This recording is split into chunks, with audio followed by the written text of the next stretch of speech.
Well, a very good day to you. Welcome to today's episode of The Big Question. I'm your host here, Simon Irungu, and yes, this is The Big Question. Prof, how are you doing? Good. Okay, currently on the road to 100,000 subscribers. You can make this happen. How do you make this happen? You just hit on the red button, written subscribe. It's very easy. Most of you, through Prof, we came to realize most of you don't know how to subscribe, and it's absolutely free. It's not going to cost you anything. So make this happen. For us, we are looking forward to achieve 100,000 subscribers before the election. Okay, now following an advisory from the U.S. Embassy, Prof, to its citizen in Kenya on security situation as a result of the upcoming general election. A question one might ask is Kenya under post-election threat? No, forget about it. But you can't blame Americans. They're always doing it. They forget that it's more dangerous being in New York than being in Kisumu. That they are. You can be attacked much more in New York than you can be attacked in Kisumu. And then why give this advisory at this particular But time? you can't Just blame a few them. That's days how to they the do their election. things. International media has been talking to me, and I've told them, forget about that. These are normal advisories. You can't blame the Americans. Even their own citizens ignore these things. They ignore them.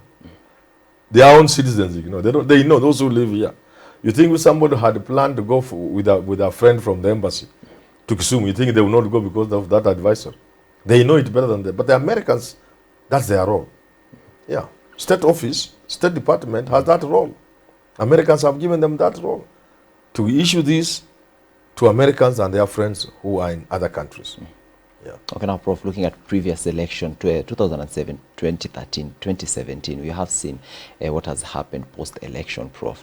This year's general election, is it going to be different? This year is just peaceful like the other election and the other election. But looking at 2013, 2017, it seemed that it's going to be peaceful. Yeah, this is going to be very peaceful, extremely peaceful. Okay. In fact, there will be so much peace that Trump will say would wish it slightly less. And that's what Trump will say. There's going to be so much peace because it is in the air. You can smell it. It's fresh air. Air of peace. Because we know. We were there before we know. We have seen other countries go down.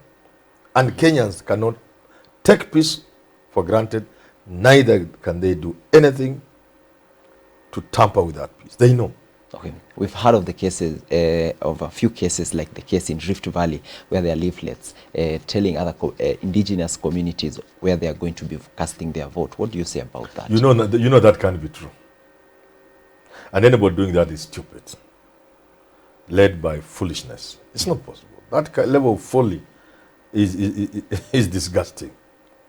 So but the reaction from the other side is equally bad. Yeah, government can't do that. Government is charged with the responsibility of maintaining law and order. Government is not stupid. Government knows if there's a breakdown in law and order, even that government will not exist. So they cannot be the ones to instigate violence. Because leaflets, you are inviting violence. So that could be some overzealous people from any side.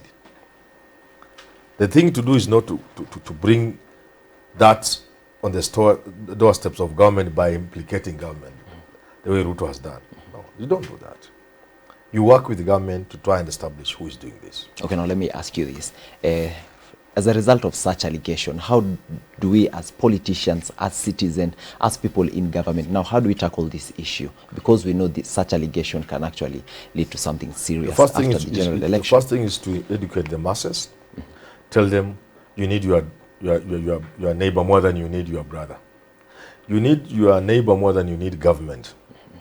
Keep your neighbor. Love him. It's not just from the holy books.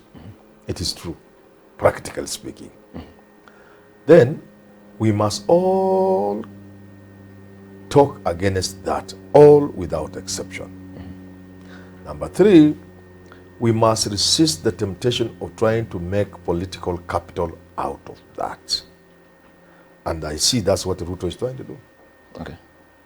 By blaming Kibicho and Matiang'i, you are trying to get sympathy, which is to get political capital. That is not the way to go. Because like I've said, let's assume because of that you become president. Which country will you be leading if there's chaos? I want to imagine, maybe I'm not very intelligent, but I want to imagine in my own small way that you want to be president so that you can enjoy power, so that you can sleep in State House. I mean, that's top on the list. Let's not pretend about wanting to do things for people.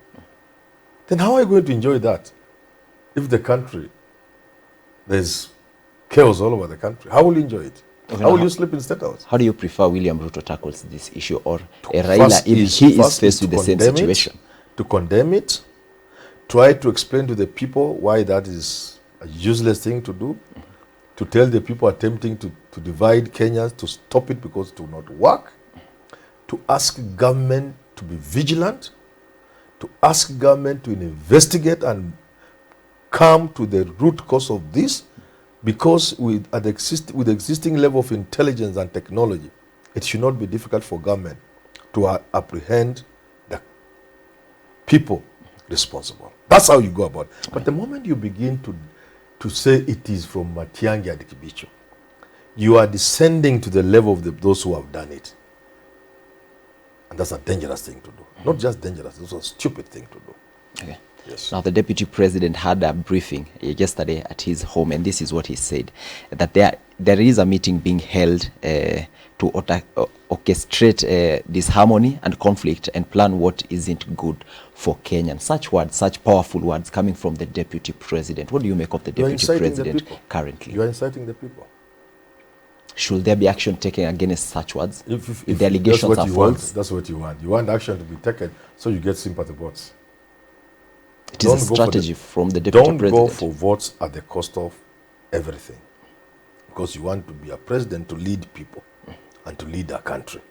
If that country is not there and the people are fighting each other, then what are you president of? We saw the issues of legitimacy hanging over Uhuru's head in 2017, 2018. No president would want to win an election and be in that state. No. Okay. So what? Cheapness doesn't help you. And let me tell you this. The people can see the kind of person you are when you talk in the manner you are talking. Condemn that violence. Challenge government to bring the people to book. Forcefully challenge government. But wake up, stand, call a press conference and say, is Matiang'i and Kibicho office of the president? That's reckless. It's completely reckless. Because you are the deputy president. You are a darling to many people. There are many people in this country who would take their life because of Ruto. Many. Not 10. Not 10,000. Not 100,000. There are people ready to lay down their life for Ruto. What do they feel when you speak like that? You are not an ordinary citizen. Ruto is not Manyora. He's not Simon Irongo. I have always told people, Ruto and Raila are not ordinary Kenyans. They mean so much to millions of Kenyans. And every word that comes from them must be carefully thought of, because you touch the hearts of millions of people who believe in you. So you be careful with what you say. Perhaps these words coming from the deputy president, the office that he holds, maybe he knows something that you and I don't know. Should there be further investigation? There are many things leaders know, but they don't say. Should there be further investigation on what he's saying? You see, now it depends on what further investigation is. He should have joined the government or challenged the government at the very worst to bring these people to book. I don't think it's very difficult to get these people. No. Okay. So at that point, I'm with him. But at the point where he's saying this is categorically, it's a very categorical statement that it is manufactured in the office of the president. That is dangerous. It's reckless. Because if they begin to touch you, then you get capital. And another thing, we just a day or two before elections, or 3 days before election, 4 days, you must be careful what you say. Okay. Very careful. Very, very careful. Okay, now, it is a time like this, Raila Odinga and Ruto should never walk without advisors. They should never take breakfast with sycophants. Breakfast for Ruto, breakfast for Raila must be with the people who can advise you. Now that you are going to this part of the country, be careful not to mention this. Make sure you mention this. Make sure you talk about peace. Do not forget to assure people. Don't forget. Those are people telling you, not people who are surrounding you because they know you're about to form government.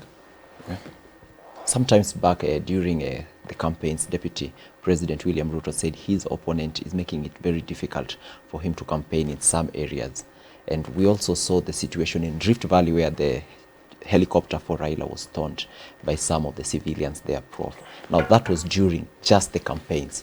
Now post-election, and looking at some of the other sparks, such as the leaflets in Rift Valley, Prof.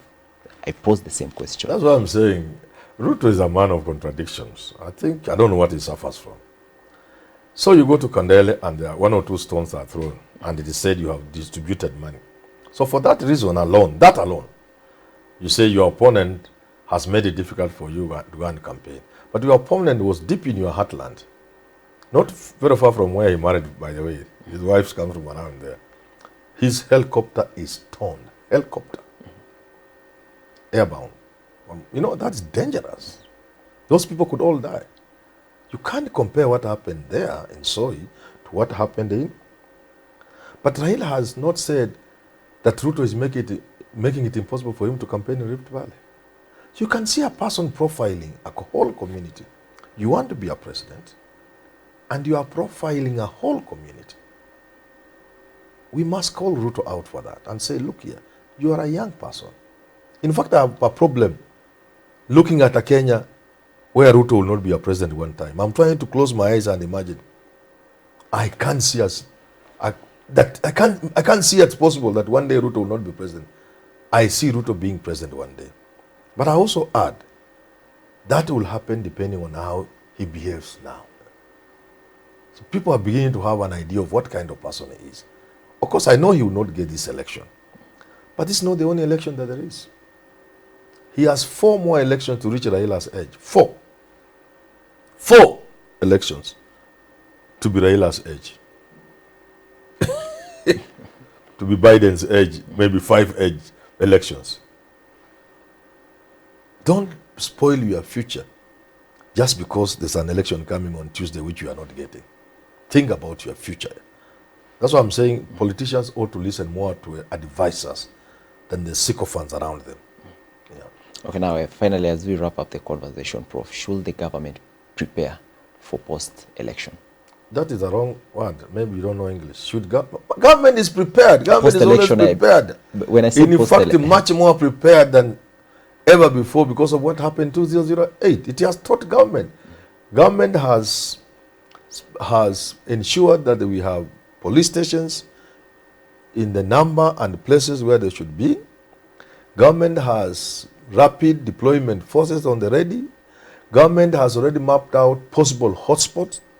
Government is in the process of deploying security forces in those areas that may, and we say it shouldn't even be thought of, but that places may experience eruptions of violence. You have had people complaining that GSU is being taken to places. That's what government is supposed to do. Government ought to be prepared to preempt anything.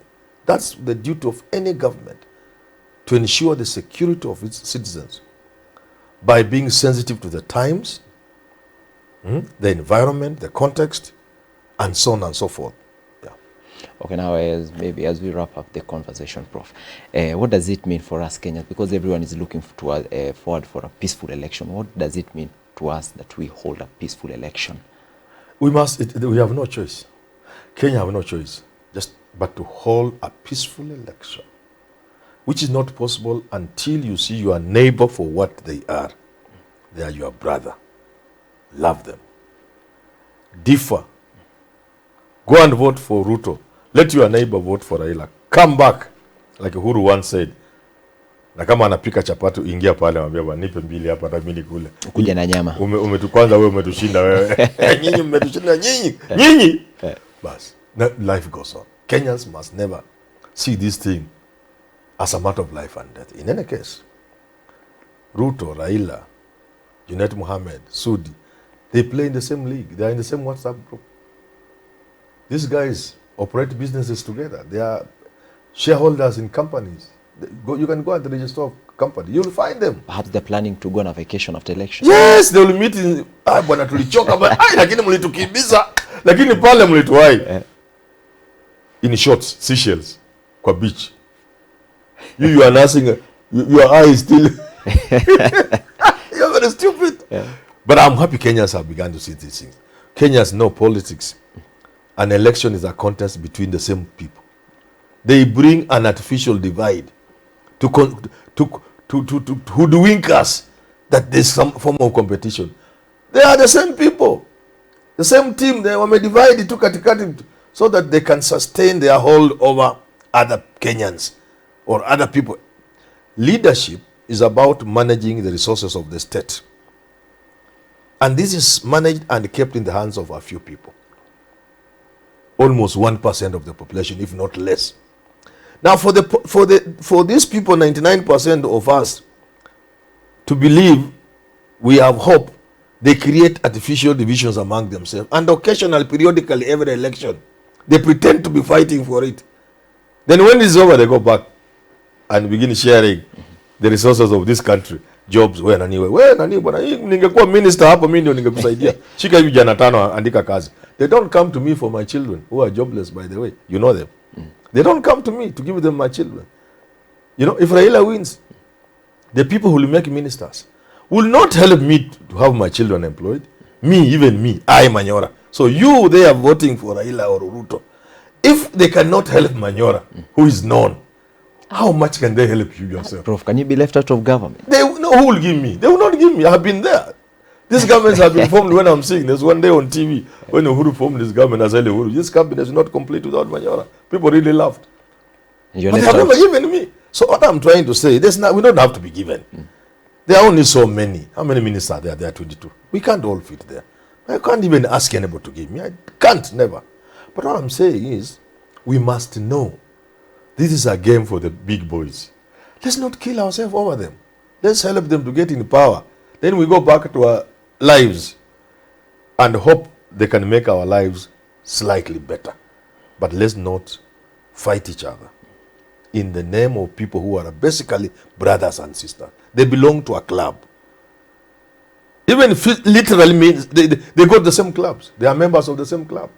If you go to Karen, you'll get them. Karen Club. All of them are there. They all go there. They go to Nairobi Club. They go to Parkland Sports Club. They play golf together. Sasa wewe unapigana juu ya mtu na jana walikuwa wanacheza golf in the afternoon. Wakisema jana mlitufinya. Jana mlitufinya. Lakini hii ngoja, hii tutawashinda. I guess that's it. And you, somewhere in Soi, you are throwing a stone at Raila's helicopter. Or you want to throw a stone at Ruto's car in Kondele. We must desist.